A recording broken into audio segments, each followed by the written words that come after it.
Hello, beautiful people. I know the timing is late. It's okay. As you can see, I am in Spokane, Washington. The time difference is totally different. The air is different. Everything is different over here. Hi, Jamila. I'm eating White Castles right now. Can you grab my White Castle? Yeah.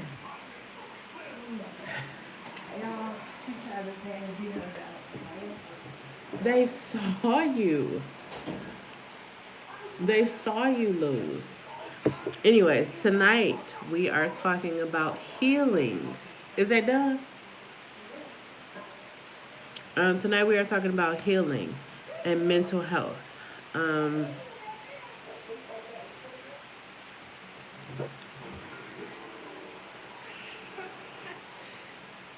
guys need to play.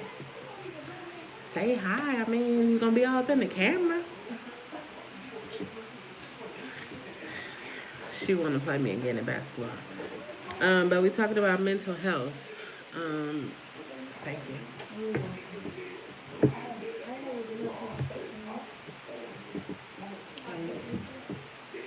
Well, we could split it. We could split these and that.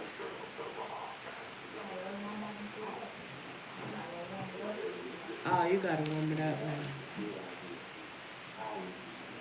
Could you warm this side up?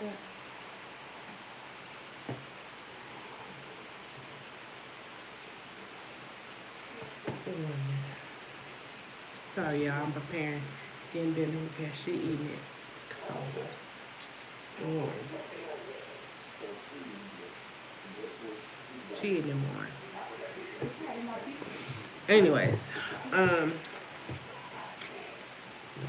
want to talk about mental health mainly because if you watch my videos, I'm sorry I'm a little congested. The changes in weather and all of those things is definitely affecting me. But I'm still here and having a good time. Um, I want to talk about mental health because I feel like that is a topic that isn't discussed a lot, especially when it comes to the African American or people of color community. Um, we often refer or we often um, give our problems to Jesus. And there's nothing wrong with that. Let me start by saying there's nothing wrong with giving your problems to a deity or somebody higher than you. The thing of it is when we do pass it along to someone else, we forget to do the work of it. Um, a lot of times, we cast our cares on the altar and just leave them there, but we don't do the work that we need to do so that we can be better. I feel like a lot of us that grew up in the African American communities or, just communities where there's a lot of trauma, um, where there's violence, where there's even family traumas, things just happening in our families where we don't address the things that are happening. Look at her. You want to say something?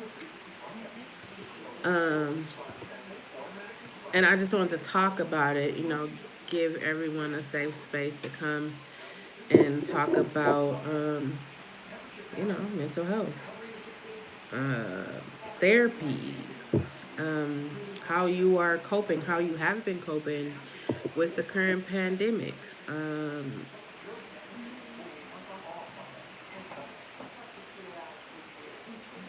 Things of that nature.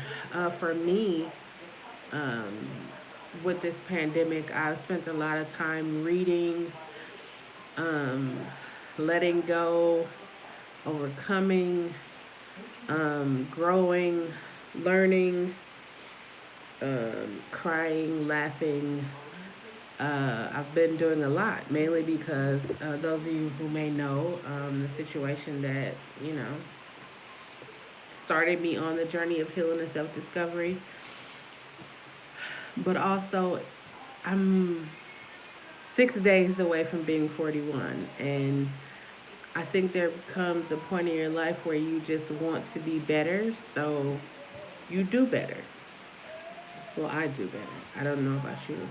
There's a point in your life where you want more, so you take the steps that needs to be taken to get more. Um, I decided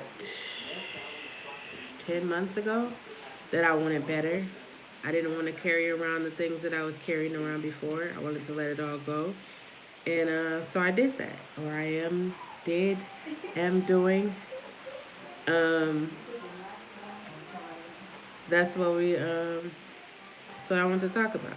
You know, sometimes we don't have safe spaces where we can talk about things. Sometimes we don't um, feel comfortable talking to people about things. And as I say in any one of my videos, it's 2021. We're in the 6 month. This year is pretty much halfway over.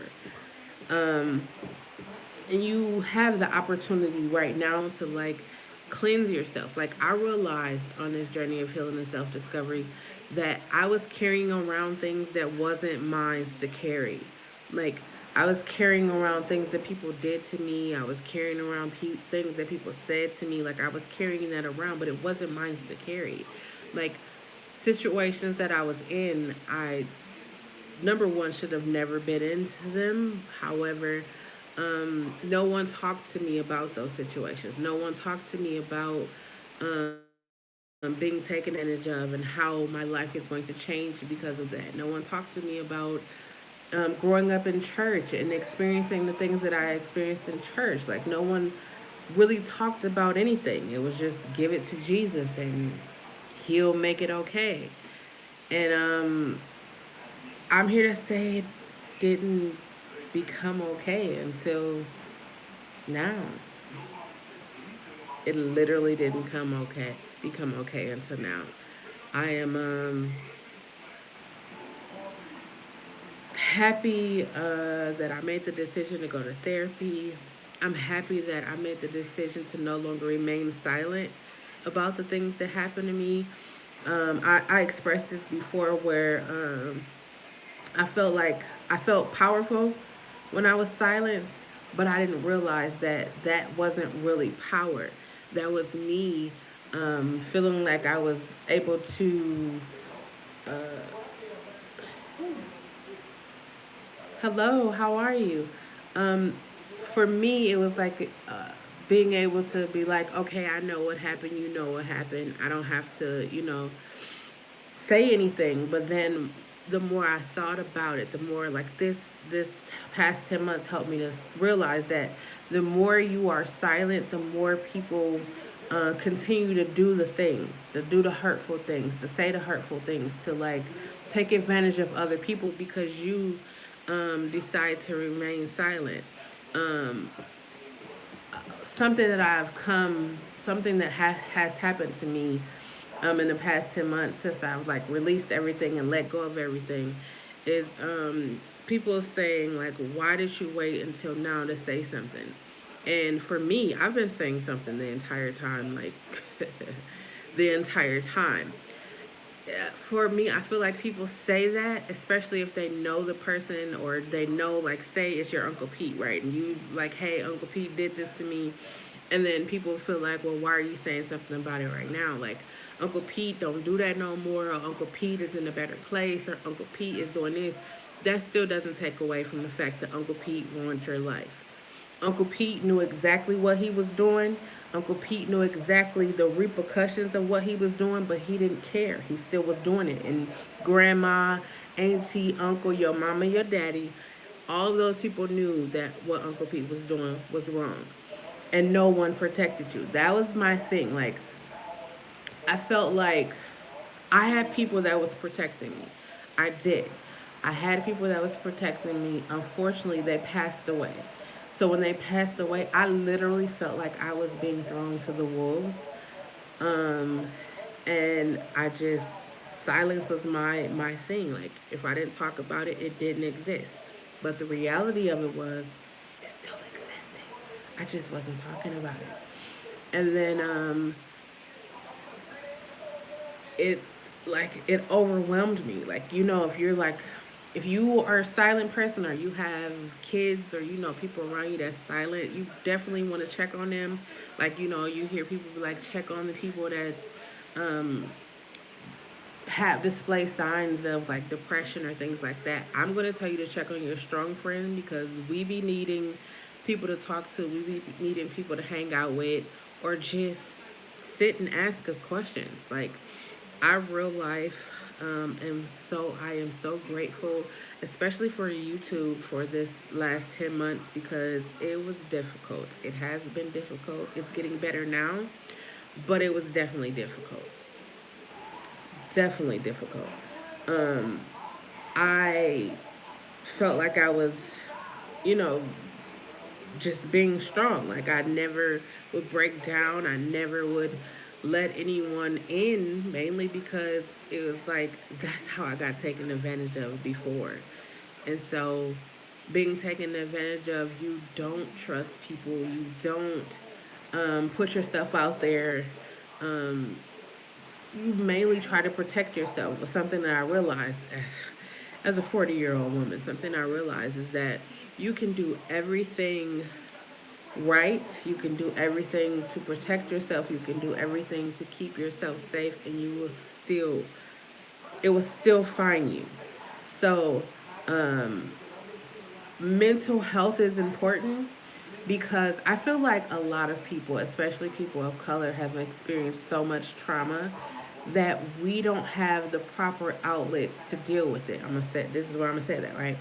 Because if you grew up in any kind of religion, the first thing they would tell you is to give it to that deity. I grew up in church, apostolic church to be exact. And the first thing that they would say is, cast your cares upon God and He will heal it, or He will deliver it, all of those things. And I did that. It never went anywhere. It only seemed to like mask what was going on.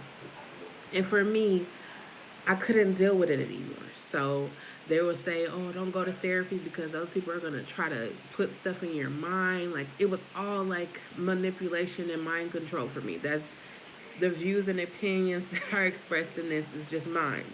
You might go to church and your views are totally different. This is just mine.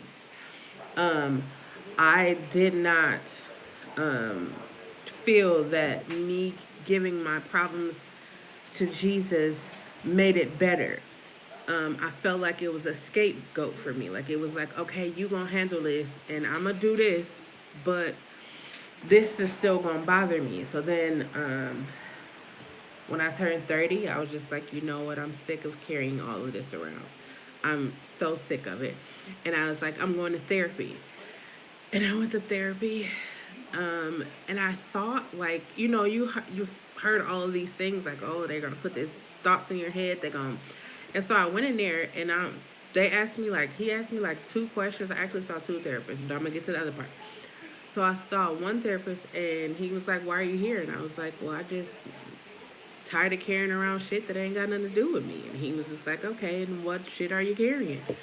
And I started talking, and I was just like, you know, as the sessions went on, I was just like, wait a minute.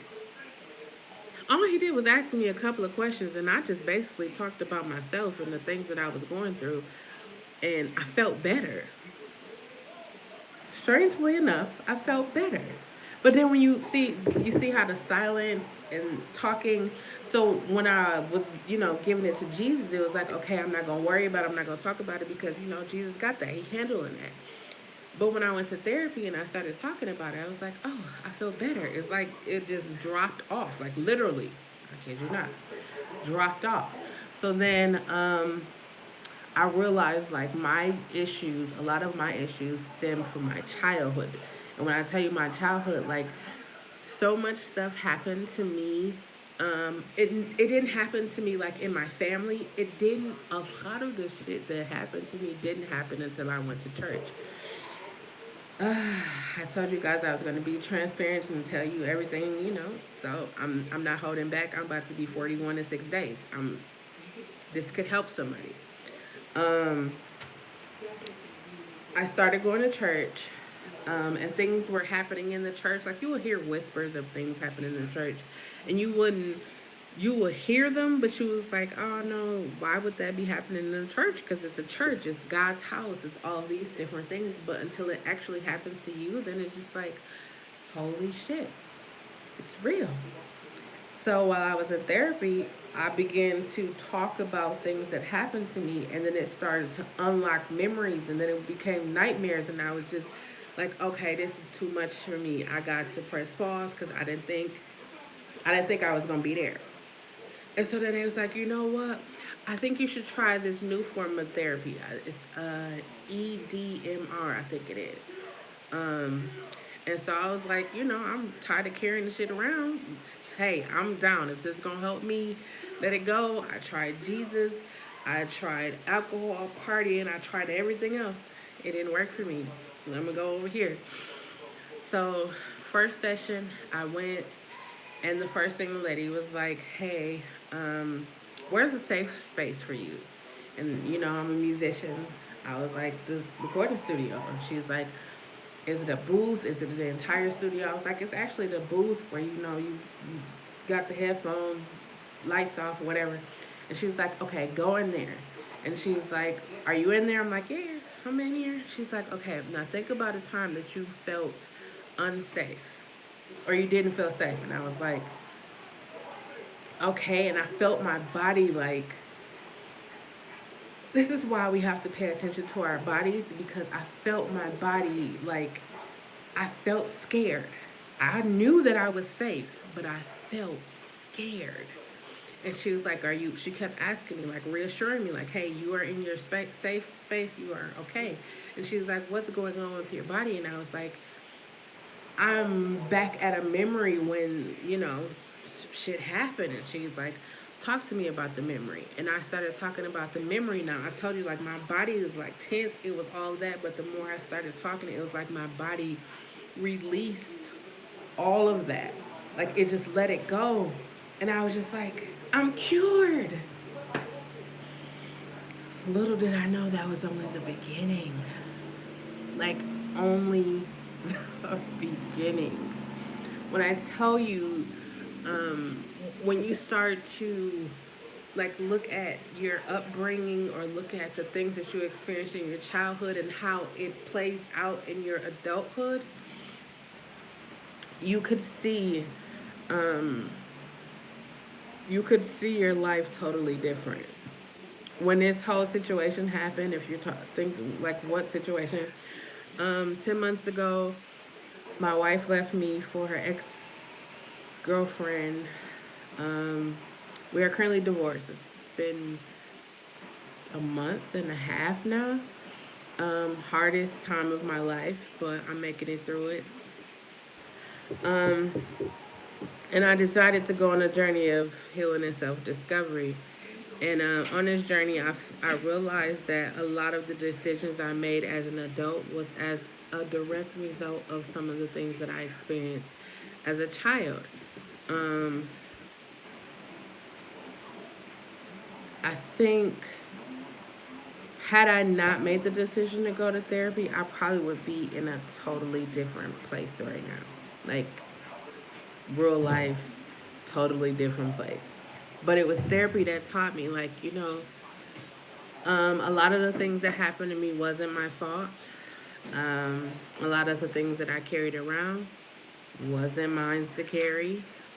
Um, they told me, hey, like, they said I was suffering from post-traumatic stress disorder. And I was like, I never been to war. I grew up in the hood, and it was a lot of wars and things like that.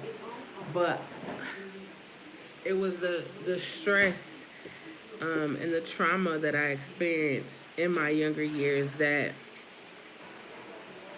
caused my body. Like, you throw things in the back of your head and you like, oh, okay. And you're just moving through life, and then somebody say something, or you go somewhere, or there's a smell, and it's like, wait, what is that? What is that?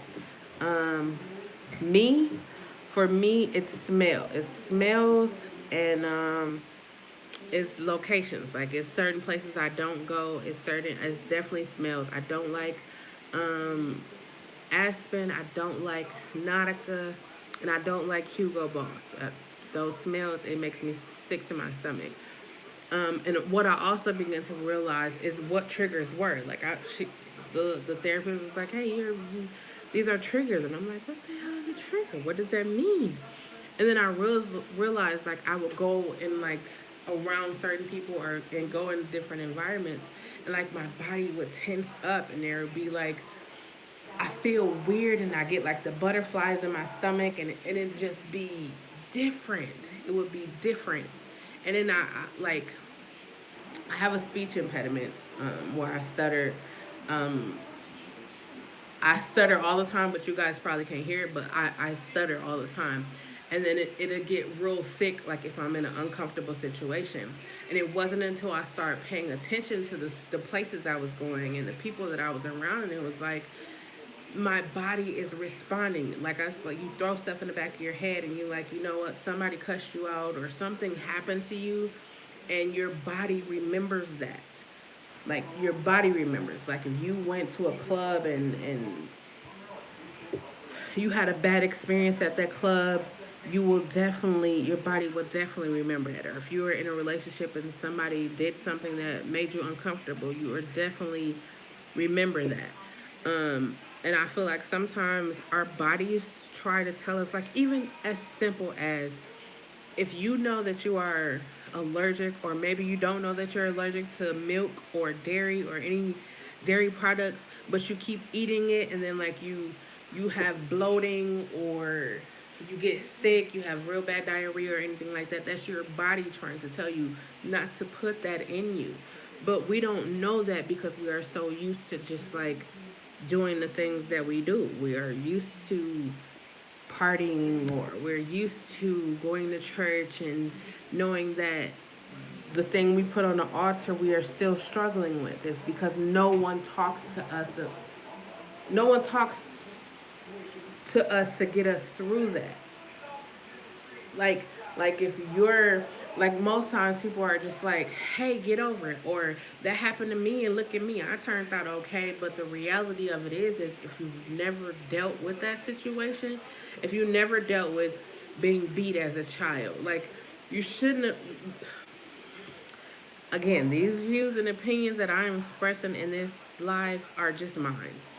A lot of times I think we get beat or we get chastised because of people's inability to communicate. Like, hey, you did something wrong. This is what you did wrong. This is why you're being punished. Instead, it's just like beatings and whoopings. And then it's like you feel like no one loves you because you're getting beat and you don't even know why you're getting beat, or you're getting whoopings and you don't even know why you're getting whoopings. It's just a cycle of trauma. This is what I'm gonna say. It's a cycle of trauma. If you're like, I don't know if you guys seen this video. There's a video circulating around. I'm not gonna share it. I won't ever share it, but I will talk about it. There's a video circulating on the social medias where he's a young boy. He's young, like, and so his family members feel like he's gay, and so they like shave gay in his or cut gay in his head, and they're like punching him and trying to make him all hard and calling them all of these different names. And for me, it's traumatizing because it's like he's not going to be able to be himself if he is gay. I don't know him, but if he is gay, he's not going to be able to be himself out of fear of being beat up or fear of being not loved. Like not loved. Like I was thinking earlier, let me tell you this and see if you think about the same way. If you if you think about if you go to church or you believe in God or any religion that you believe in, right? If you think about homosexuality and the first thing that comes to your mind is abomination or wrong, I'm gonna ask you this: how is it possible that a man or a deity you have never seen, laid eyes on, never touched anything, can allegedly, because if you read the Bible, if you read whatever book that you have, it is alleged that Jesus said, because it's not in red, it's never in red, it's always in black. It is alleged that he feels a certain way about homosexuals, right? It's alleged. How is it that a person you never seen, you've never touched, can allegedly hate a group of people and you hate them? You can parents birth and raise children and hate them because they don't turn out the way that they want them to turn out. But isn't that the whole point of having a child, is to let them grow and be who they're going to be? Like, even in that, there is some kind of trauma. Like, it's like you're supposed to go to school, you're supposed to play sports, you're supposed to do all of these different things. We can even break it down to like you're being heterosexual or homosexual. Like, it's girls wear pink and boys wear blue, but what if you're a boy and you like pink? Is you see how that be? You already know what they're gonna say. If this how I know. Like, if you have ever heard this, if you ever heard a little boy cry and someone say, "Oh, he gonna be gay," or "He gonna be that other word that I'm not gonna use," you've heard that before. We are afraid of people being different. We would rather everybody look at the same, talk the same, walk the same, be the same. But things that are different for us, it makes us uncomfortable because we don't know that. Like, if you know someone who is homosexual, I can guarantee you this. They love the hell out of you. They love you. You could talk about them, steal from them. You could do whatever you want to do to them, and they're still going to love you. Because we understand love. We understand what it feels like to be an outcast. I said all of that to say, if you are unfamiliar with something, don't just push it over there. Don't ridicule a person because you don't understand their life. Get to know them. Talk to them. Like I'm talking to y'all, talk to them. Because if you actually think about it, right, most people only hate homosexuals because the deity says that it's abomination. Y'all see I'm doing air quotes because if you read the scriptures, if you read it and you know it for yourself, you will understand. You probably sitting there like, no, that's not. The Bible says if you read it and you know it for yourself. I'm going to tell you this. I will tell you this. I told you I grew up in church. I know the 66 books front to back. Not nan time. Not nan time did Jesus ever talk about homosexuals. Not nan time. The same man who was out here with the pimps, the players, the hoes, the leopards, the homeless. Not nan time did he spend time in church. He went to church 3 times. 3. Only 3. He was 33 years old. He went to church 3 times. And every time that he went to church, he was flipping over tables, telling them people to get out his father's house. You need to go read it. If you didn't read it, you need to go read it. So when I said a person you have never seen, a person you have never touched, is able to tell you, that's like if you grew up in a household with your brother or your sister, and then someone who don't know your brother and sister come and tell you about your brother and sister, part of you should look at them like, what? You don't know my brother and sister.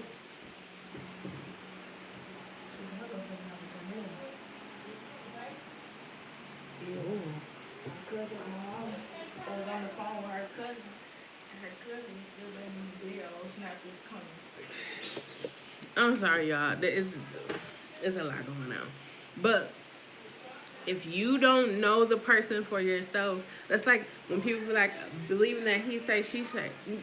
He say, she say. I'm not one to believe that. I like to get to know people for myself. Because you could tell me anything. You might have stole from them, and they probably feel like you a loser because you stole from them. They're entitled to feel like you're a loser because you stole from them. I won't call you a loser. I mean, you didn't steal from me, but I'm definitely gonna keep my eye on you because you a thief. Allegedly. When you think about it, like if you think about like your childhood, like how many people was like, you know what, I got beatings with curtain rods and extension cords, and then you like, I'm never gonna do that to my child. I'm never. And then if you look at the child, like if back home where I live in Wisconsin, like the kids are stealing cars and shooting each other, and they doing all of this, and then social media is a blessing and it's a curse because They're still in car. They're doing all of this and filming themselves while they do it, like with no care, no regard at all. Like I remember, I was just telling somebody. I remember there was a time where you like kids, women, and elderly people were off limits. Like you could not touch them at all. Like if you touched them, the entire community was on you. Now these people touch kids, cats, dogs, grandmas, grandpas. They don't even care. Like they have no respect. There is no respect. There is no love. It's it's just so much trauma. It's so much trauma. And I really want to talk about mental health because especially in the black community, especially people that grow up in church, especially people that grow up in religious situations. You don't even have to go to church, but grow up in religious situations, and it's just like we don't seek help. What happens in this family stays in this family. So, like I said, if your Uncle Pete molested you, he molested your sisters, your brothers, he been molested. His mama knew that he was molesting. Like the whole entire family knew, but it's like that's my Uncle Pete though. Uncle Pete, he good at the barbecue grill, so we need somebody for the family reunion. If families was to talk more and to like stop the cycles, the generational curses. That's how it continues because no one talks about it. No one talks about the fact that that depression runs through your family, or not even depression, but like people's inability to cope with everyday life. It happens. It happens to me. It happened to me. All of this happened. I was sitting here like, what's going on? Like, wait, like I'm still, literally, it's been 10 months since she's been gone. I've been divorced for a month and a half. I am literally just at the fact that she's gone. I haven't even processed the divorce. Like I know it happened, but I haven't even processed that because I'm still processing. I'm still getting to here. And people are like, how, you should just be over it. She been gone for 10 months. It's like that was 6 years of my life. 6 years. And then one day we wake up and it was just like, oh no, I'm over here with this person and it's all good. And I'm just supposed to be okay. I'm not okay. I'm not. I don't care what anyone says. I'm not okay. I won't be okay. I'm processing. I'm slowly processing. I could speed it up, but I don't want to do that because I want to sit in this. I want to own this. I want to say, okay, you know what? Like being totally honest, I feel like I'm in a better place now with it. Like, okay, she's been gone for 10 months. Okay, cool. Now I'm ready to cross over into I am officially divorced from someone I thought I was going to spend the rest of my life with. I'm here now. You see what I'm saying? Like it took me a minute. Like when I had to acknowledge the fact that the two people that brought me into this world couldn't get along with each other to raise me. So I spent the majority of my upbringing with my grandmother. You see how that abandonment, that rejection, I'm able right now today to put words to it, but back then I didn't know. I didn't know what it was. I just knew like, dang, my parents just don't care. And so it's like I'm gonna act out. And then mind you, I'm the oldest girl. So like I'm the oldest and the only girl. So it was like I'm gonna move to Arizona or I'm just gonna fly to Vegas. Like whatever I said out, like no one told me no. No one told me no. No one stopped me from doing anything that I wanted to do. So that was kind of like that kind of hurt me also. You probably like, nah, that would have been fine for me. No, no, that's not good. It's not good. If you have kids, it's okay for you to tell them no. It's okay for them to work hard for something. Like, that's okay. Like, I've always had a job. I've always worked. Well, not here lately in the last, I mean, I'm an entrepreneur, all of those things, right? But when I think about like anytime there was a major decision or something where you would definitely like involve other people, like, hey, I want to move to Arizona. I didn't ask anybody's permission. I didn't do any of that. I just woke up and was like, I'm moving to Arizona, and found me a plane ticket, found me a place to stay. Boom, I was gone. But I could tell you now that I was running away. I was running away from the place that I lived. I was running away from all of the problems. I was running away, or in my mind, I thought I was. I was trying to get away from that. But I went to Arizona, and you know what found me? It didn't really find me because it was still in me. It was still in me. So if you figured I'm gonna move here and this shit, I'm gonna leave that shit over here, but I'm gonna move here, I'm gonna have a fresh start. If you haven't dealt with the shit where you are right now, it's gonna be, you can move to London, you can move to Rome, you can move to St. Lucia, you can move wherever you are, but that same shit is gonna go with you. That's why earlier today I was like, you have to make room. If your mind is guarded and your heart is guarded, you don't have room for the new things. You don't have room to fully live life. You don't have room for that. If you got severe, like, anytime someone is whipping you with a extension cord or a curtain rod or their fist, that's abuse. Hey Tamika, that is abuse. I know we don't want to call it abuse because that was what our mothers, our fathers, that was how our family did it. But if you think about it, right, all of that stems from way back there. Like, they were beating their kids, they was doing all of this. It's all like psychological, it's all trauma. It's trauma that's not addressed. It's trauma that probably will never be addressed, because you know why? Because if we start addressing the traumas that happen in our family, then we have to start telling the truth. We have to start telling the truth. And we know we don't want to tell the truth about what happened. We know we don't want to tell the truth that we know Uncle Pete was touching all of our kids, because Uncle Pete touched us. Your mother was probably touched by Uncle Pete. And so she didn't say anything because she turned out good. Look, she got y'all. Y'all good. Y'all are productive members of society. Y'all married, you got kids, you got a family, you got a job, a degree, you doing all of these things, but they don't know that you're struggling in that. And I'm not saying everybody is struggling. Maybe you are doing a good job in where you are, what you're doing. But the reality of it is, I'm pretty sure there is something that you could just be like, I really want to talk to somebody about this, but I should just get over it because that was so long ago. But if you thought, like, anytime while I'm talking on this live about something you should talk about, I just think you should talk about it. Like I said earlier, like, people was like, why did you wait till now?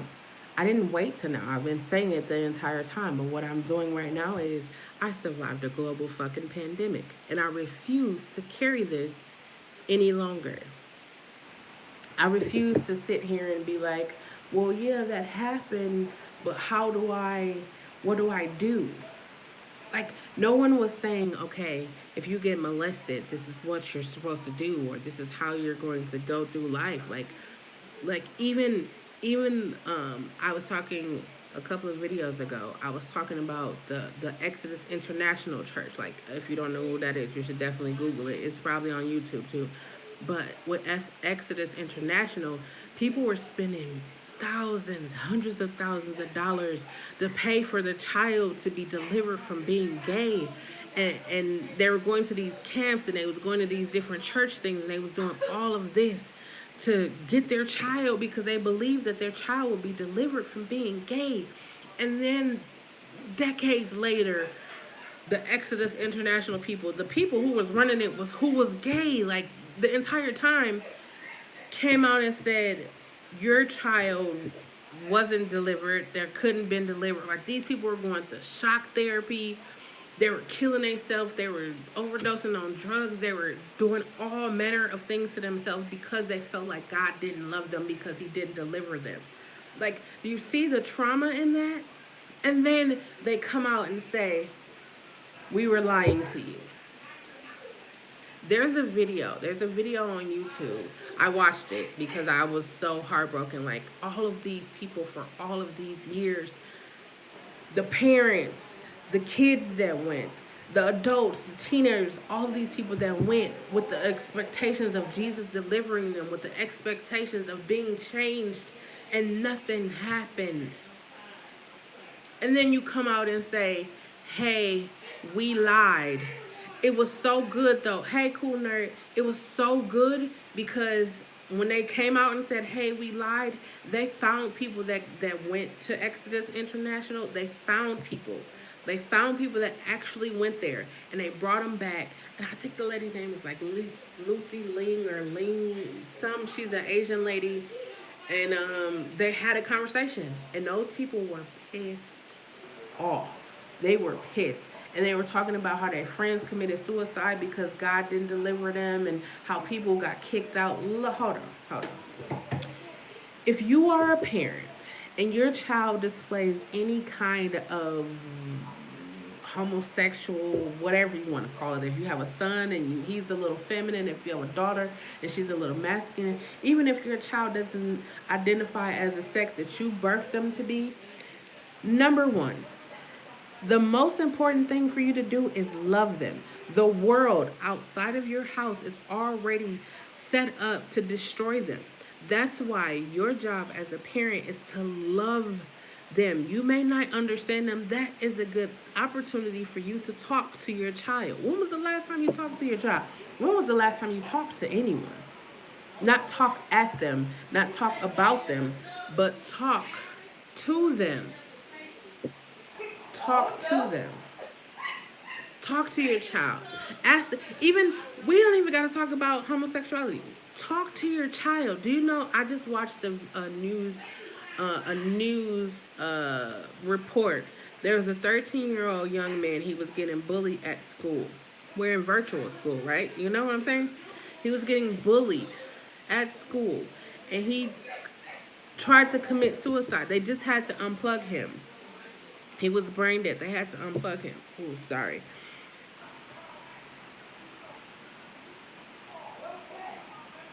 That's trauma. There's trauma that he's experienced. He's experiencing. He's 13. If you think about teenagers nowadays are not like what we were back in the day. They're teenagers, kids, babies. We are all human beings, but if you don't take the time to talk to them, you will never know. Yelling at them doesn't work. It doesn't work. When you get frustrated, that's the only time you talk to your child. That's not cool. Like if you get frustrated, that's the only time you talk to your girlfriend, baby mama, baby daddy, husband, wife. That's not cool. You should be able to have a conversation, a dialogue. But if every time someone comes to you and say, "Hey, I think we should talk about this," and you start to get all in your feelings, that's something from your childhood. That's something from your past that hinders you. You need help. You should probably go to therapy. Am I an advocate for therapy? Yes, I am. Especially if you are a person of color. I'm an advocate. You can have Jesus and therapy. You can have Buddha therapy, Allah therapy. You can have a whole... Why wouldn't you want to have everything that you can have to make you a better person? I knew like I am here because I needed to get away from the city. I needed to get into a different environment. I have so many things that are going on right now, and I just needed to clear my mind. Y'all saw me last week. I have more videos coming from that, but y'all saw me earlier in the week. I was in Vegas hanging out with some other YouTubers, and that was a lot. That meant, I can't even tell y'all, but I did express it in the video, but I can't even express like the bonding, just getting to know them, just the moments that we shared. Like for me, I'm not gonna say it's just because I'm 40, but this has been who I am every day, all day, for all 40 years of my life. I've always wanted to get to know people. Like I want to know where you come from. Like I want to know, like I was talking to my son. I don't have kids, but he's my gay son. I'm gay. I'm his mom, whatever. And I was talking to him, and I was saying, like, you know what? I can see how the environment he grew up is affecting his relationships, is affecting everything that he does. Not affecting or effecting. There's a difference. But how he responds. Like if you are one of the type of people that like quickly responds, you don't, I say most people don't take a minute to think. They just respond. Somebody cussed you out, and instead of you like perfect example. You ever go through a drive-through and you're ordering food and you're like, "Oh, they got an attitude. If you got an attitude, you shouldn't be at work." But you don't know what the car in front of you or the people that's in a bit. You don't know. We don't know what other people's experiences are, but we just quickly respond. You're not gonna talk to me like that. You shouldn't have came to work if you didn't. If you was gonna have an attitude. We don't take into consideration other human beings. Parents don't take into consideration that their child, toddler, teenager is another human being. It's like, I'm the parent, so you're supposed to do what I say. Granted, granted, there's some trueness in there. However, you're also supposed to treat them with love and kindness and respect. Like, when I said, if your child doesn't identify as the sex that you birthed them as, but if you think about this, right, we are so used to telling them, like, we buy little girls pink and purple and all of the girly colors, and we buy little boys blue and manly or boy colors. Like, if we see a kid or see a boy playing with dolls, we want to smack him and do all of that. It's like, it's just a fucking dial. They don't know. Kids don't say, okay, this is a girl doll, I shouldn't be playing with it. They just like, it's toys. We just gonna play. Like I said last Sunday, I wasn't on YouTube when I said this, but I said last Sunday, it's like everything that a child or a teenager or everything that we learned in our household. So if you're out here making fun of people, calling people all kinds of names, you learned that in your household. Like, your parents is your first experience of love. You might not believe that, but they are. You as a parent, you are your child's first experience of love. If you look at your child and be like, "Oh, I can't stand your fucking daddy," or "I can't stand your fucking mama," that's hate. You are putting that negativity out on them. They didn't ask to be here. They didn't ask for you to do what you did to get them here. You are supposed to love them. You are supposed to love, nurture, care, raise them up in a way where when it comes time for them to get grown and now they're dating or doing whatever they're going to do, they're not out here beating or doing any of those things. They're actually loving. They're actually sharing love, putting love out there. That's what they're doing. When I thought about all of the things that I experienced in life, like, if I would have been like, you know what, fuck humans, fuck people, just fuck everybody. I'm gonna be so guarded. I'm not even gonna care. My life would not be as, it wouldn't be as exciting, adventure filled. It wouldn't be as, I don't even know what word to put there. They wouldn't be, I just wouldn't be living my life. I wouldn't. And I'm so excited, which is weird to say now, but I'm so excited that the things happened because it showed me the strength that I have on the inside. I'm not going to jack. Like 10 months ago, I was heartbroken. I was devastated, heartbroken, sad. I felt like a failure. I just went through all of the emotions, and then it was like I woke up one day, not literally but figuratively. I woke up one day and I was like, hold on, wait a minute. Not one time when that decision was made was I thought of. None of this was about me. None of it. Do you know how liberating that was for me? None of this was about me. And then I started to focus on me. I started to think about me. It was like, let me focus on me. Let me go on a journey of healing and self-discovery. And it was like, you know what? I realized how I got into certain situations because my mother, my father, the people who brought me here, the people who were supposed to teach me love and teach me all the things. Like, I became a parent at like 8. I'm 8. What am I? I don't know that. I'm 8. I'm taking care of my younger siblings. 8.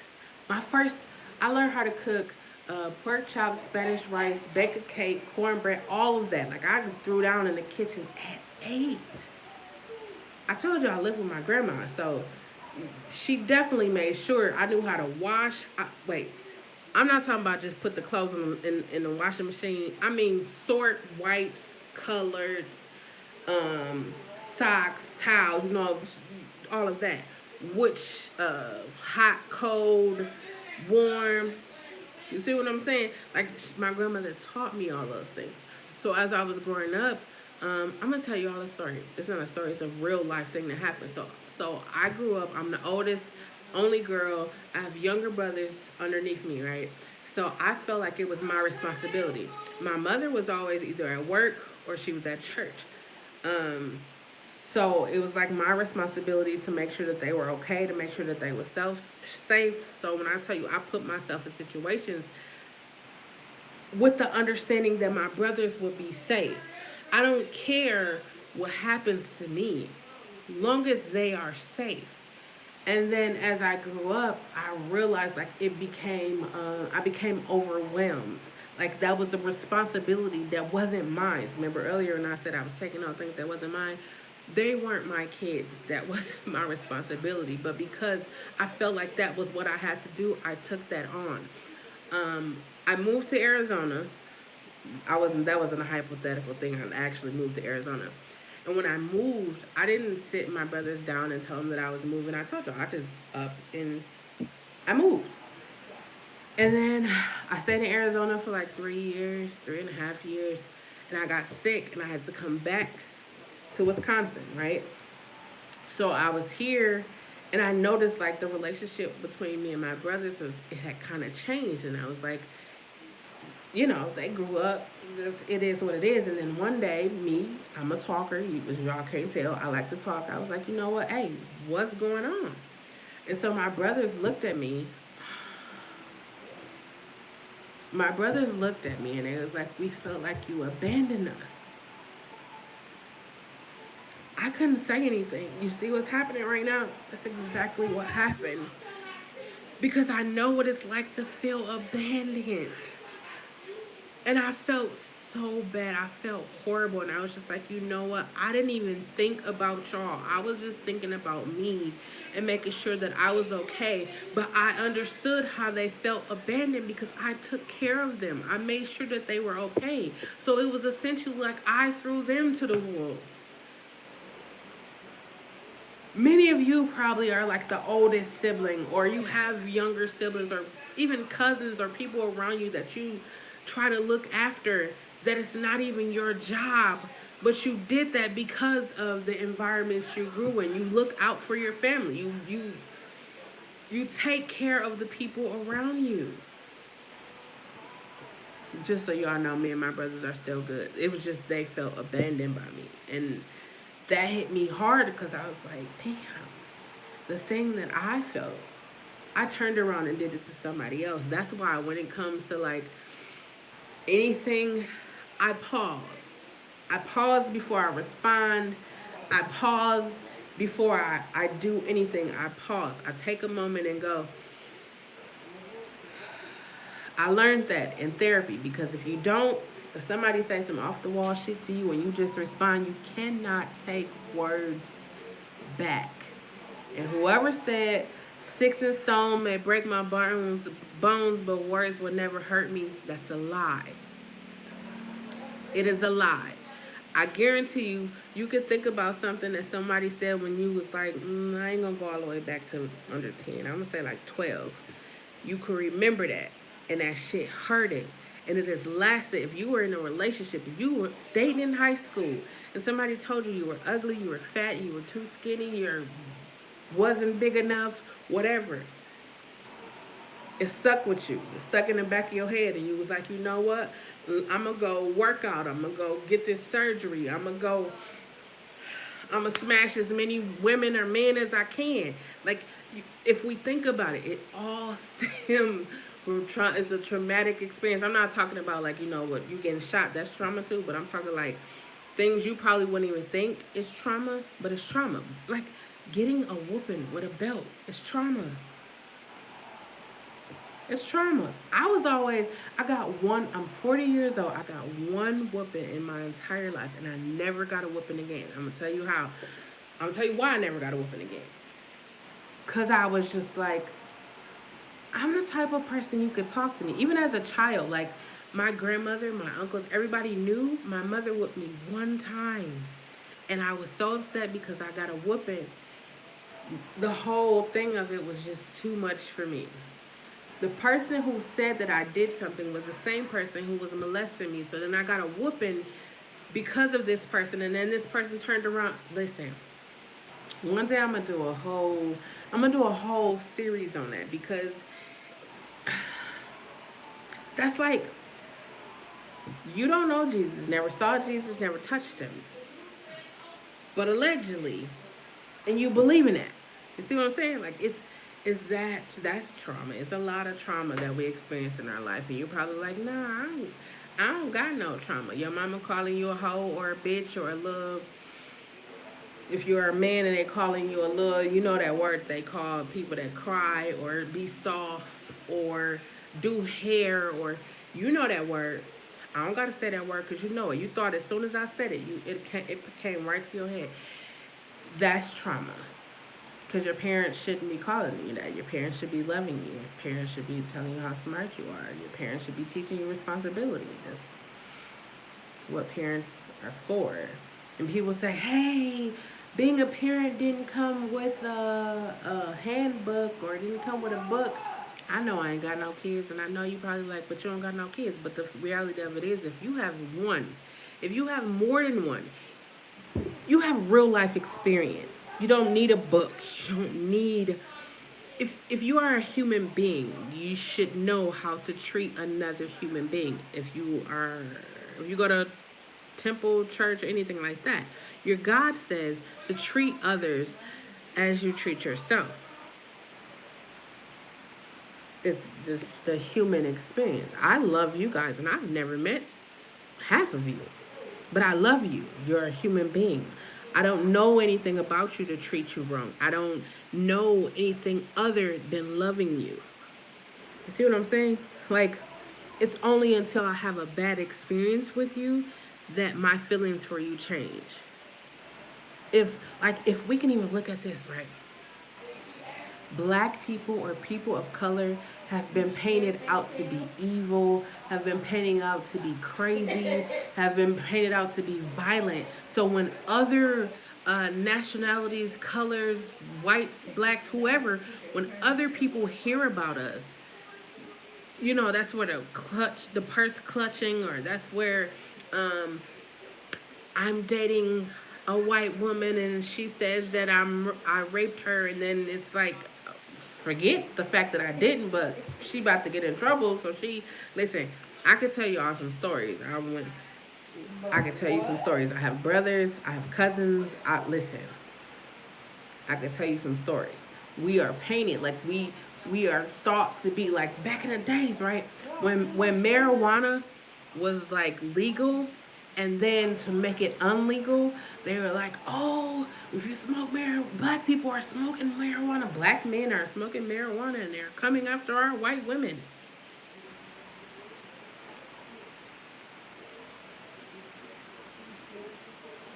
It's like fear tactics. Like, one of the favorite ones now is like, you're going to go to hell. But in reality, it's like, there's a million and one ways for you to go to hell, and only one way for you to get to heaven. But how crazy would it be if you live your entire life avoiding the 101,000 million things of going to hell, and with the hopes of that one thing of getting to heaven, and God or whoever comes and be like, you know what, you could have just did all of that, because none of that was really true. I never said any of that.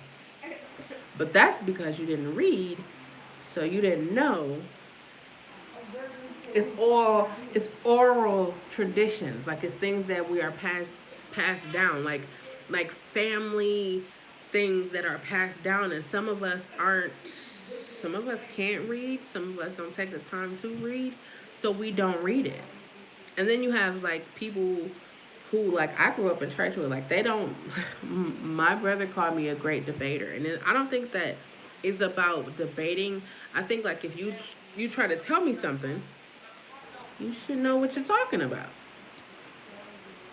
I, I just think that's what you should do. Like if you try to tell somebody something, you should know what you're talking about. Like if somebody was trying to tell you about Juneteenth, if you know about Juneteenth and someone is saying to you like, "Oh, that is the day that we allowed you guys to get public housing," it's not what Juneteenth is, and then they want to talk to you about that's not what Juneteenth is, and then you have to break it down, pull out facts, show all these things. That's the kind of person I am. Like when I talk to y'all about Jesus never saying anything about homosexuals in the Bible, he never did. But if I'm a religious person and I want you to like stop liking somebody or stop or not fall into homosexuality, I'll tell you like that is an abomination. God doesn't like that. When in reality, he never talked about it. Never. I guarantee you're going to be so intrigued, you're going to go pull a Bible, a Quran, you're going to go pull something out and you're going to look at it because it's not in there. It's not in red and it's not in black. It's not in there. It's not. It's not. It's just that. It's like I'm going to cast all my cares and then it's just going to magically disappear. But it doesn't, it never magically disappear. Guaranteed. Guaranteed if you got a whooping, you was sitting there. If you ever got a whooping, have you ever done this? While you're getting a whooping, every time the belt or the comb or whatever hits your skin, you're crying. It's because your eyes is seeing that hit your skin and you know it's supposed to hurt, so you're crying, right? But then when it's all said and done, you doing this like,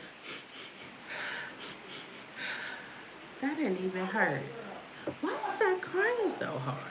You know you went through that whole thing? It's because it was the process of it. Like I'm guaranteed, like if you were blindfolded, you probably wouldn't have. You wouldn't have. You probably would have cried because it still would have hurt. Anytime anything happened to your skin, you gonna cry. But for me, it's the mental health aspect where we don't talk about it. Where I want to say 9 out of the 10 people you know have been molested. Chelle, that's a really high number. Yeah, I know. But you can look at your family and guarantee you 5 members out of the people in your family have been molested. And I will even go a step further to say that 2 of those people were molested by the same person. And I'll even take it a step further and say that the majority of the family knew what was going on. How can you say that? If you think about the traumas that we experienced in our life and no one talked to us about traumas. Nobody talked to our grandparents or nobody talked to our parents about trauma. Nobody talked to our grandparents about trauma. Nobody talked to their parents about trauma. It was what happens in this house stays in this house.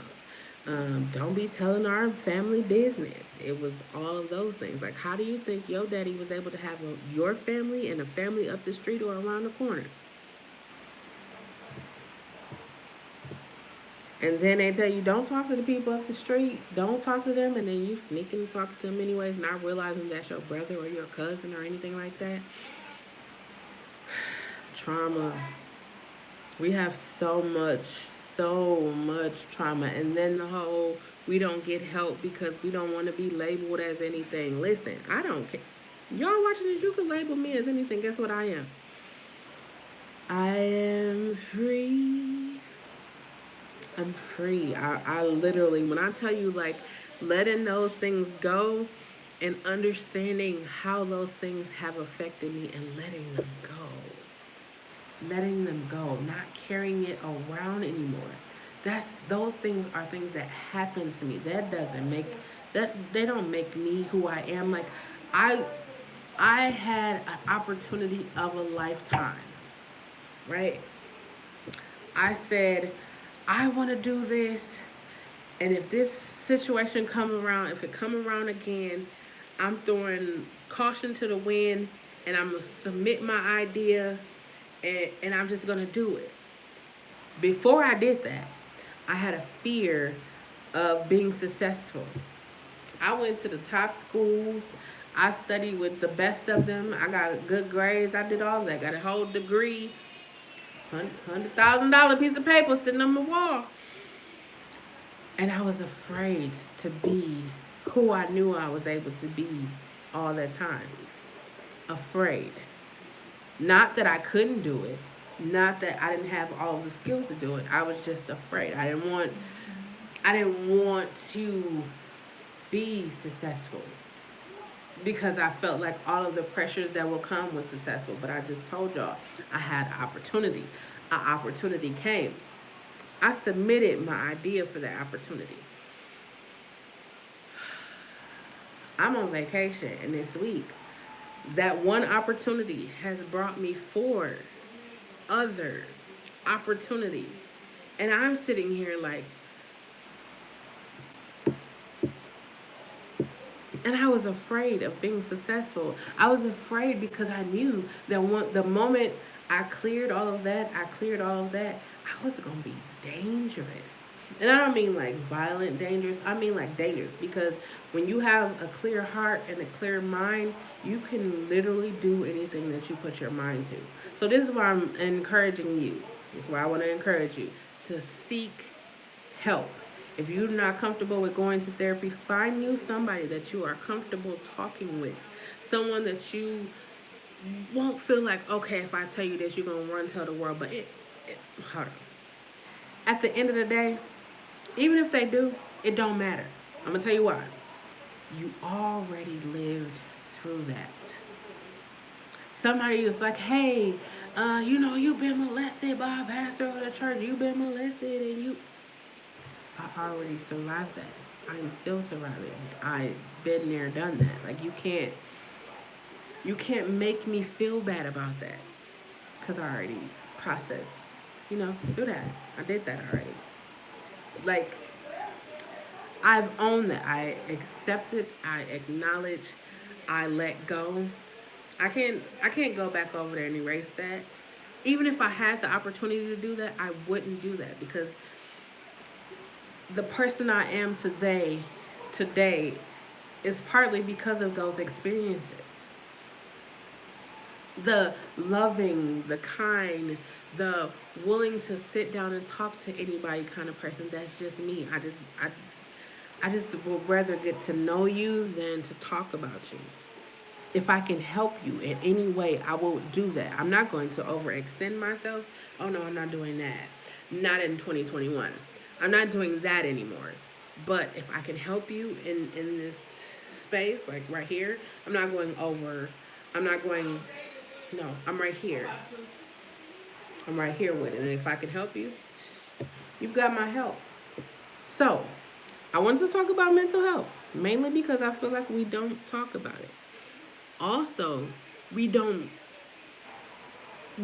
seek out mental health, maybe because we don't know where to go or who to talk to. Like, there's Black therapists, there's female therapists, there's all kinds of therapists, there's all kinds of help, especially given that we have all survived a global fucking pandemic. There's tons of help out here. There's mental help, there's physical help. Like, if you are anybody, whoever you are, if you haven't been to the dentist, if you haven't been to the doctor, if you haven't taken care of yourself, that's part of mental too. Just taking care of yourself all the way, just everything. You should most definitely do that because that affects your mental health. Also, I just feel like we sometimes need to be told that we should do better, or sometimes we need to be told that we aren't doing the best, and it's okay. It's okay if you guys feel like you're talking about shit that it's okay. I want to say I'm a grown ass woman and I can handle that. I'm a grown ass woman and I can handle that. But I know some people aren't able to handle that. Like, some people will feel like you are trying to come against them or you're talking about them. The reality of it is there's a lot of insecure people on this earth. There's a lot of them. There's a lot of broken people. There are a lot of depressed people. There's a lot of healed and happy people. There's a lot of them too. But we all know the majority of the people that are like struggling right now. And we did survive a global pandemic. And nobody's really talking about the effects of that. Like, if you were in a household where there was domestic violence and then you had to be locked in with those people for a year, I couldn't imagine. Like, I would just, I don't really pray, but I was really like, you know what? All the people that, like, think about all the kids that would go to school to get lunches and then now they're at home. And, like, I was thinking about everybody and everything and just like, who's going to help? Like, when all of this is said and done, like, who's going to offer services? Like, who's going to say, hey, like families. I think families should do like a Sunday dinner thing and just talk like, hey, how was your day? Or how are you experiencing, how are you surviving COVID? Or how are you surviving the pandemic? Like, really talk. Like, parents, how's this virtual school thing going on? Like, I don't know. I just feel like we don't talk to each other. Like, we literally don't talk. We'll rather text. Like, people share more things with social media than they do with the person that's sitting right next to them. You seen it. My baby daddy ain't shit. My baby mama ain't shit. My mother, my father ain't shit. Like, it's my family ain't shit. Like, you will see that all over social media. But they won't pick up the phone or go over. And me, I'm the type of person. Listen, if I have any, if and any time it's something dropping here and I got your number, I'm gonna call you. Hey, are you busy? You know, I would prefer to. You see how I'm looking at you? I would prefer to do this face to face. I prefer you sitting right here, I'm sitting right here, and we're talking. But I know it's a global pandemic. I thank God for FaceTime and video chat. But I would rather talk to anybody about anything. I'm not carrying anything else. That doesn't belong to me. I'm not carrying it. That my marriage that was, it's over. I'm not carrying that. I'm processing that I'm a month divorced only because I didn't plan to be divorced. It was like failure. Like, you work so hard for something and you fail at it. And you spend so much time like, how did I fail? What did I do? When in reality, it had nothing to do with me. Nothing. I took accountability for the things that I could change or the things that I could, but it ultimately had nothing to do with me. I was sitting here like, you know what? Maybe I was too ambitious. Maybe I shouldn't have started a business, or maybe I shouldn't have. No. No, no, no, no, no. That was her decision. I just was dealing with the repercussions of her decision, and I'm good. I'm here. That's it. I really feel like we all need some kind of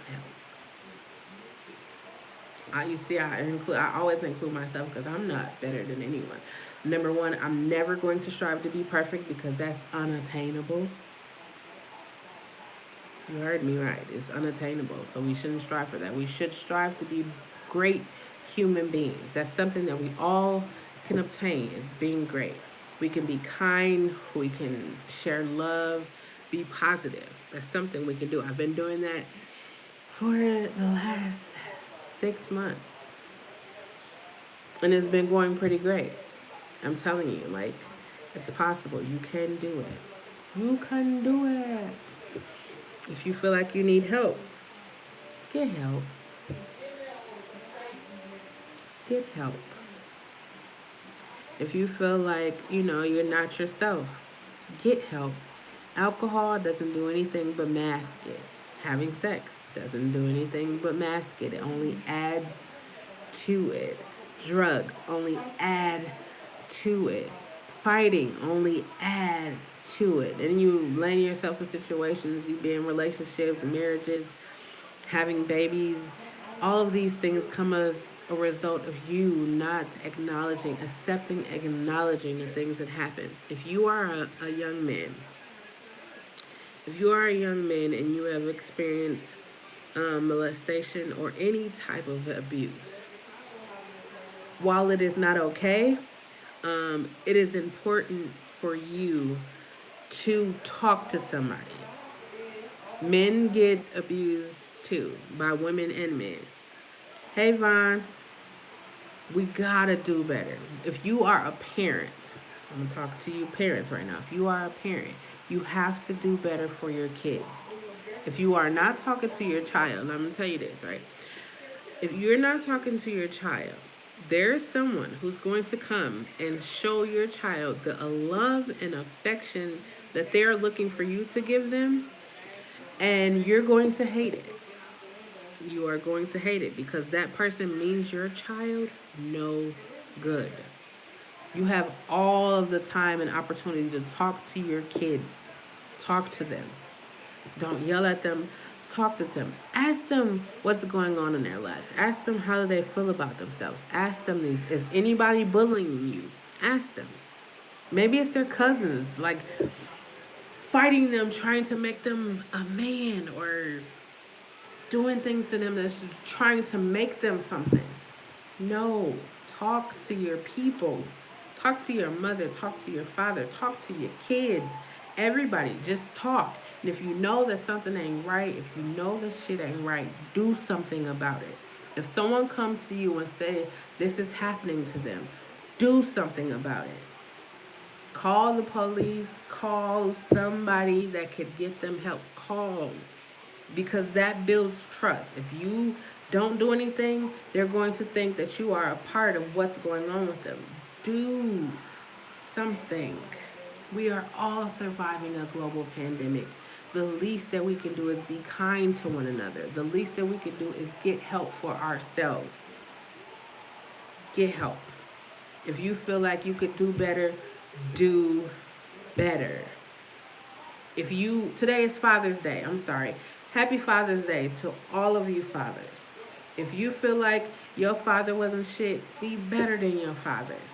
If you feel like your father was never there, be the best father you can be. I don't know how I never did. Think about this, right? If you were a little boy, or if you were a little girl, right? Think about the things that you wish people would have said and did for you, and do that for your child. If you wish your father would have went outside and threw a football with you, take your son. Actually, ask your son, does he like football or basketball? Maybe he doesn't. Maybe he likes to draw. Maybe he likes music. Maybe he likes chess. Whatever it is, foster in your child a sense of individuality, right? I'm going to tell you why. Because the world outside of your home is going to offer them all kinds of things. All kinds of things. You know it. I know it. All kinds of things. But if you, as a parent, foster in your child individuality, and give them the sense to trust their mind and their heart when they get outside the world, they won't have to party. They won't have to do all of those things, because you have allowed them to be who they are. You have allowed them to say, you know what? I can be a man, and I don't have to sleep with 50 million women. I can save myself for the one that I want to marry. You could say, I am a woman and I don't have to be with anybody. I can go and start a business at 12. Let's talk about that for a minute, right? I went to Target, and there's a young lady. I actually did a review on her lemonades on my channel. There are so many young kids that are starting businesses, and I feel like part of the mental health thing is giving kids something to look forward to. Like, we are adults, right? And we struggle with the global pandemic. What do you think their lives is like? You probably didn't even think about your child life. You probably was like, oh, they was at home. They didn't have to go to school, or they went to school on a computer. I just told y'all that there was a 13-year-old boy getting bullied. It was virtual school. He was getting bullied. I'm not laughing at that. He was getting bullied. He committed suicide. They had to unplug him. We have to talk to our kids. I don't have kids, but I'll be talking to everybody kids. Hey, if you have kids and they're around me, I'm going to talk to them, because the last thing I want is anybody that's close to me to feel like they don't have anybody to talk to. That's the last thing I want. You could talk to me about any and everything. Literally. Some of these kids be going through some stuff. Whew. I'm a 40-year-old woman and I ain't even thought about seeing none of that. But your kids is, y'all know that people of color, mainly African American and Hispanic, human sex trafficking. It's real. It's real, real. And talk to your kids. Talk to your kids. Talk to your teenagers. If you know that your children are in abusive relationships, talk to them. You probably like, but they not gonna listen. Listen, talk to them. Let them know. I can't believe, like, I looked on YouTube. I just be watching random stuff on YouTube, and a lot of stuff I just be like, wait, how did this just pop up? There's a lot of domestic violence that has happened in the last year, last 6 months. However, you can go back since the pandemic. There's a lot of it. When I told y'all insecurity is at an all-time high, it is, and that's because households households aren't showing love like they once used to. Households aren't fostering in strong minded, strong willed. They're not doing that anymore. It's like these kids or these teenagers are raising themselves. It's the my mama used to beat me, but I'm not gonna beat my kids generation. It's the go out there and raise yourself like that shouldn't be. They're kids. They should be able to live. They shouldn't have to worry about who calling their phone at 6 o'clock in the morning. Because number one, why do they have a phone? I don't know. I just really feel like mental health is something that we definitely need to talk more about. Adults, we definitely need to talk about it, but we also need to talk about it in our kids because a lot of kids are experiencing post traumatic stress disorder, whether we want to believe it or not. Like, imagine if you had a one night stand, and from that one night stand, a baby was born. And the baby that was born, you weren't really sure if you was the father of that child. So that child grew up a couple of years without you being there, and then you found God or something, and then you was like, you know what, I want to be a part of the child's life. Or if you were in a relationship with the mother or the father, if y'all was in a relationship and you were there all the time, and then you go and start a new family, or if you just think about like single mothers, or if you are single fathers, I'm starting to see more single fathers now. If you are a single father and you have daughters, like especially, we always talk about people talking to the daughters, but we also need to talk to the sons. Because, like I said, it's like women or girls being molested by men, but girls get molested by women too. And women be molested men. Like, if you are a 12-year-old and you got a story about you having sex with an older woman, that wasn't something that you could be like, I see how you could be like, ooh, I did this. But the reality of it was you were molested. And that person should probably, something should happen to them. I can't tell you what I think should happen to them, but something should happen to them. You shouldn't have never experienced that. You should have be able to be a child. We don't allow children to be children. We want them to grow up and be adults, and then when they start doing adult things, then we want them to go back to being a child. It's that cycle. I don't know. I feel like I talked to y'all for a long time. Hopefully, I said something in this whole entire time that has inspired you and encouraged you to, number one, talk to the people around you. Number two, if you need help, get help. And number three, love on the people around you. You see this one right here? Talking to her all the time. Sometimes she just do that, or she do. I'm going to sleep. Okay. She laughing because she know. Okay. We gonna talk about everything. Man, make her uncomfortable. Guess what she gonna do? If something happen, guess who she gonna tell?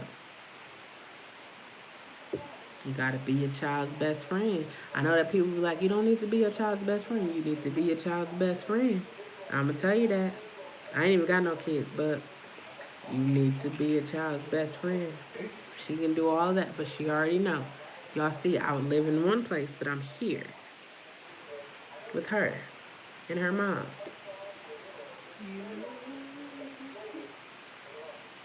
If you need to get help, get help. If you feel like you need to talk, hey, listen. You can even, I put my information is down in the description box. You want to send me an email. I done talked to a bunch of people on email. I don't share your conversation. Whatever you tell me at the end of the bottom of my email is everything you say to me is confidential. I don't do that. I know everybody just needs somebody to talk to. We all do. I'm not, I be needing people to talk to too. Let me tell y'all. When I was in Vegas earlier this week, I know we got a whole group chat. I know they probably be like, girl, would you stop? But that meant the world to me. Just for them to invite me and to hang out with me and just to spend time with me, that meant the world to me. A lot of them didn't even know what was going on, like, the whole divorce thing. They didn't know that. But they loved on me, and I will forever be grateful for them. Vaughn, Crazy Family, Danae and Leo, Rasta Swisher, Get Lit with Mo, that's my family, y'all. Like, family. Like, I ain't gonna talk about it because I'm getting emotional right now. You gotta surround yourself with people that's gonna lift you up. People always be like, oh, they be holding me down. No, I don't want nobody that's gonna hold me down. I need somebody that's gonna lift me up and keep me lifted. And keep reminding me, not every day or all the time, but just let me know, like, hey, you good. That's how I made it through these 10 months and month and a half of divorce. That's how I made it. Because that shit was not, I'm telling you, it's not easy. It's not. Anybody that tells you divorce is easy, just look at them like that. It's not. And I knew that I wanted you guys to see that. I wanted you guys to experience that with me so that you'll know, like, in the event that you ever divorced or you ever find yourself in a situation, you will know that it is okay not to be okay. They're not going to tell you that. They're going to tell you to suck it up or get over it or something else. I'm going to tell you to feel those emotions. Feel them. Embrace them. Acknowledge them. Accept them. Because guess what? As long as I am 40 years old, I'm going to tell you what I've experienced my entire life. Rejection, abandonment, heartbreak, laughter, fear, joy, happiness, love, all of the emotions I've experienced. Like pretty much every year, some not every year. But as long as I'm alive, I know I'm going to continue to experience them. Like, I was so excited about having these opportunities, and I'm sitting here like I'm on vacation, and people are calling me like, "Hey, your business offer these services, right?" Yes. Okay, we would like to get and these services, and I'm sitting here like, "Oh my god, I, all right." And then they're like, "Hey, tell us what you want to be paid." I remember a time where I was just like, hey, I'll do this for free just to show you that I can do it. Now, I said to myself when this pandemic hit, I was like, no, fuck that. No. I want to be paid for the things that I do. Everybody knows what I do. If you don't know what I do, go check my page out. It's out there.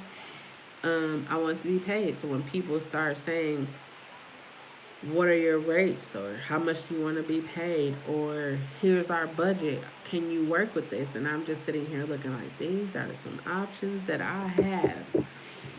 I want to score another documentary, and then it was like, hey, we have another opportunity, and I'm just sitting here like, is everything that I say going to just start happening because I've been positive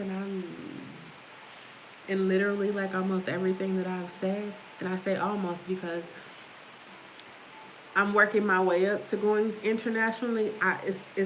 I'm really think I'm psyching myself out. That's why I say mental health. I'm really psyching myself out with the whole plane ride. But I'm gonna do a video time to tell y'all about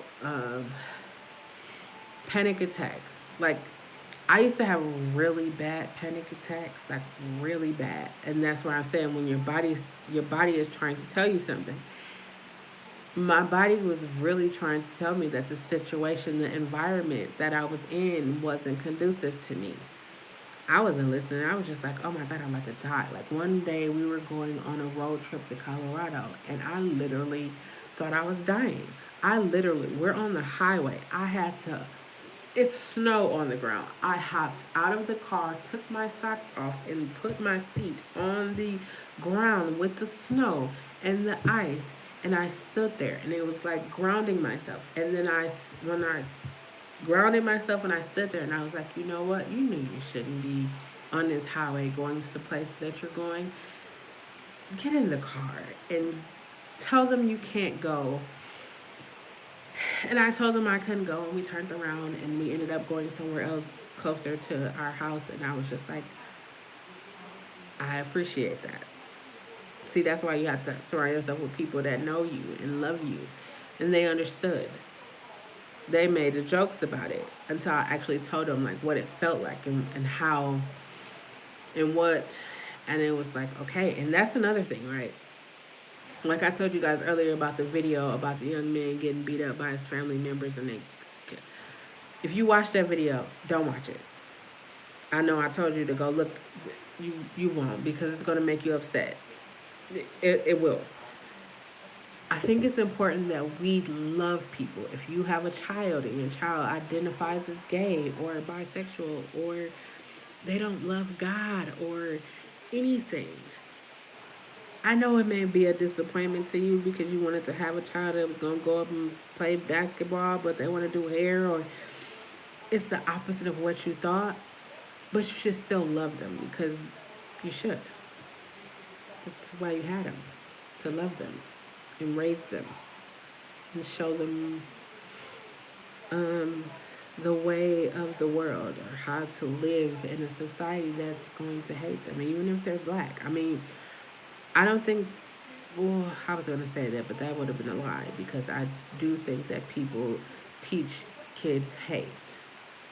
I do believe that people teach kids, like, kids don't understand homosexuality in a sense where it's like, oh, but kids learn hate from their households. Kids learn about things from their households. Kids learn about things from church. So if I'm going to church, or I'm in a place where people call, oh, look at that, I'm going to repeat that. Kids repeat you got kids, you know they repeat everything. You say fuck, they over there saying fuck. Now they at daycare telling the teacher, fuck you. And then you want to whoop them. No, they're saying the same thing you said. I don't talk to y'all enough. But again, if I've said anything to you tonight, number one, if you need to get help, get help. Number two, hopefully I inspired you to have a conversation with whoever you need to have a conversation. Maybe you need to have a conversation with your father. It's Father's Day. You probably called and wished him Happy Father's Day, but was just like, this nigga ain't did nothing for me. Now, I didn't mean nigga like that, but this person didn't do anything for me. Like, if you notice, like, your parents probably didn't do anything for you, but you have kids, and they're like all in your kids' life. Because I'm gonna tell you what I think happens. I'm gonna tell you what I think happens. I think parents understand how much they messed up with us, like 30 and above, and so then if you have kids, they feel like they could redo it. Like, they buy your kids bikes and toys. They want to take them to the museum. They want to do all those things because those are the things that they felt like they should have did with you, but they messed up. And like, you too grown, you're not gonna listen to them. You're not gonna talk to them about it. So they're gonna do it with your kids. That's just my thoughts. Again, these views and opinions are just mine. Hello, Jamaica King. I hope I said that right. Thank you for joining me. I'm actually about to wrap all of this up. Thank you for checking out the channel. Remember, I am about to wrap this up. My burgers are cold now, and I feel myself getting really congested. I'm gonna go sit out on the porch and just look. Let me tell y'all this, right? I've been saying for 6 months that I need to go to Colorado to see the mountains with the snow. I just need to be surrounded by greenery, by trees. I don't even know why I felt the pull. I don't know why I felt it.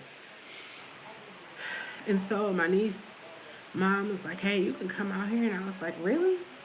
And I was like, And then they were like, hey, you should come to Vegas. And I was like, how can I make that work?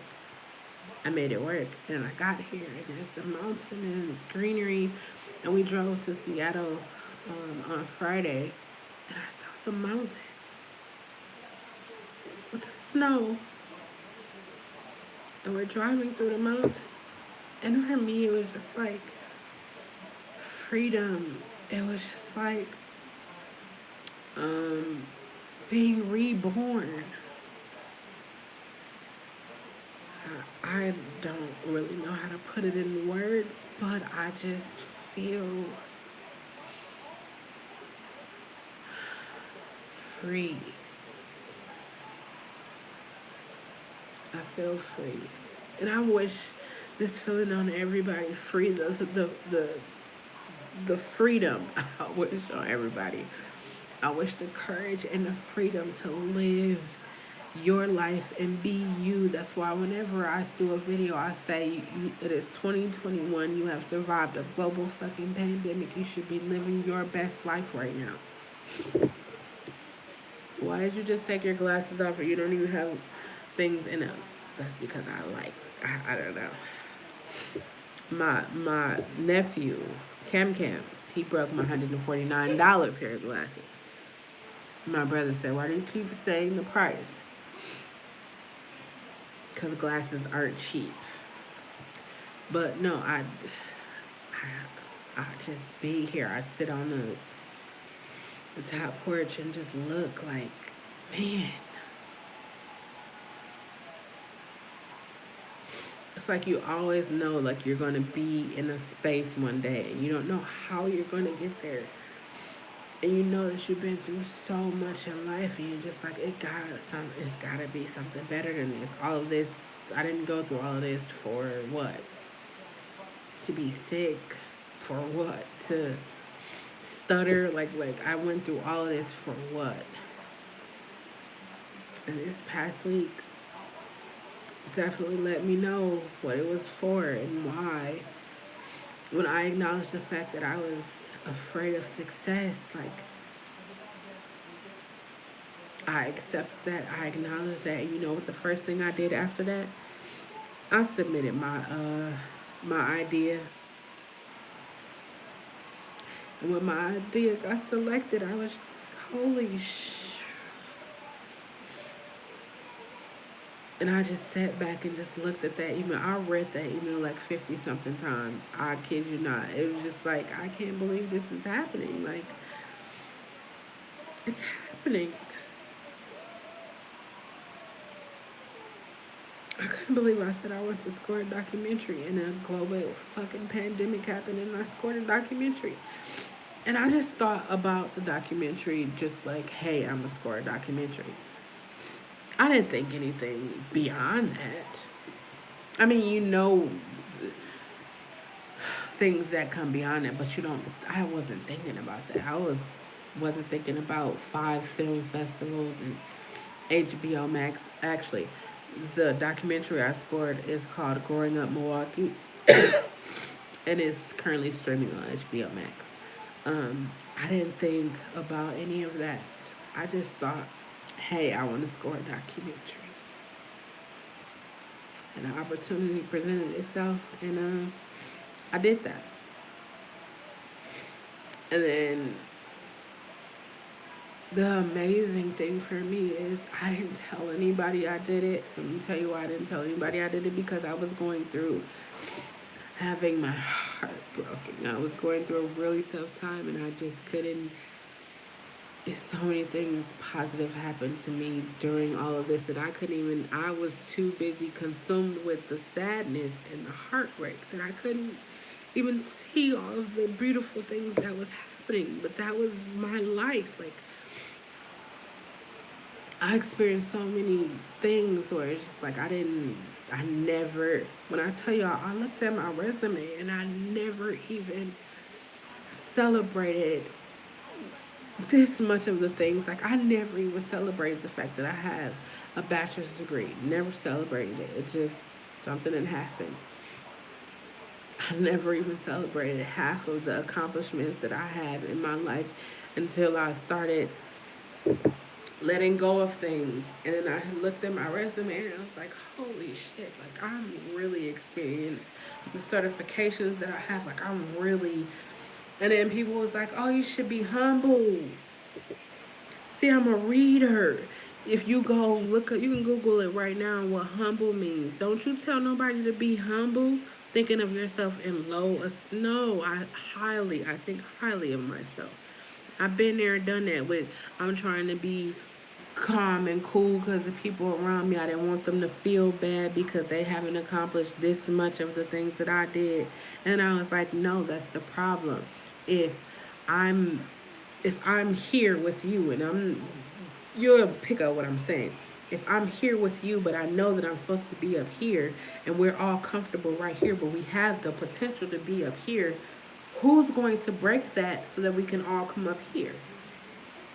I told y'all back in January, fuck them in my life. I'm turning it all the way up, and the people around me gonna either get sucked in and go high, or they just gonna be on the outside like who she thinks she is. I'm gonna take who I think I am. I'm a 40-year-old woman, 6 days from being 41. I have a bachelor's degree. I scored a documentary. I did a lot. I did a lot. Many of the things that I did in the last year, mind blowing. It's a whole global pandemic. How am I doing half of these things? I don't know. I don't know if I said this, but if you haven't already, go ahead and like, comment, and subscribe. Remember, it is important for you to use your words. Use the words. If you need to tell anybody anything, tell them. Don't ghost them. Don't think that they know. Don't play the psychic game like you just gonna think it and they gonna feel it. No, talk to them. That is the only way that they will know what you are feeling and what you are thinking. I will never let you see my beautiful face and leave without me telling you to love yourself. Everything starts right here. Right here. Right here, right here. Know yourself. Trust. Trust yourself. And for the love of humanity, in 2021, just be yourself. Don't try to be LeBron. Don't try to be Gucci Mane. Don't try to be none of these people. Just be you. The world, you and I, needs you to be you. That's just it. You know what time it is. If you don't know what time it is, I suggest that you watch the Finger Studio because they will tell you. Until I upload another video or go live again, I love you. If no one has told you in the first 6 months of 2021, I love you. I believe in you. It is now time for you to live your fucking best life. Get up out your seat. Stop feeling sorry for yourself because you have survived to this very moment. Whatever it is that you were built to do, you have survived for this moment. Do that. Do that. Don't let money, don't let materials, don't let anything stop you from accomplishing what you set out to do. You know, like back in 2021, like January, everybody was like, yeah, I'm going to work harder, I'm going to lose weight, I'm going to travel, I'm going to do all this. And then it was like government shutdown and everybody was just like, well, what am I supposed to do in my life now? I mean, and we was terrified. Like, we didn't know if we was going to catch it. We don't know. We were hoping that our parents or our people didn't catch it. Like, we couldn't go outside. Like, we couldn't see our loved ones. We couldn't hug them. We were all in the same, we are all still in the same boat. So remember that. When you go out or you see somebody or talk to somebody, say hi.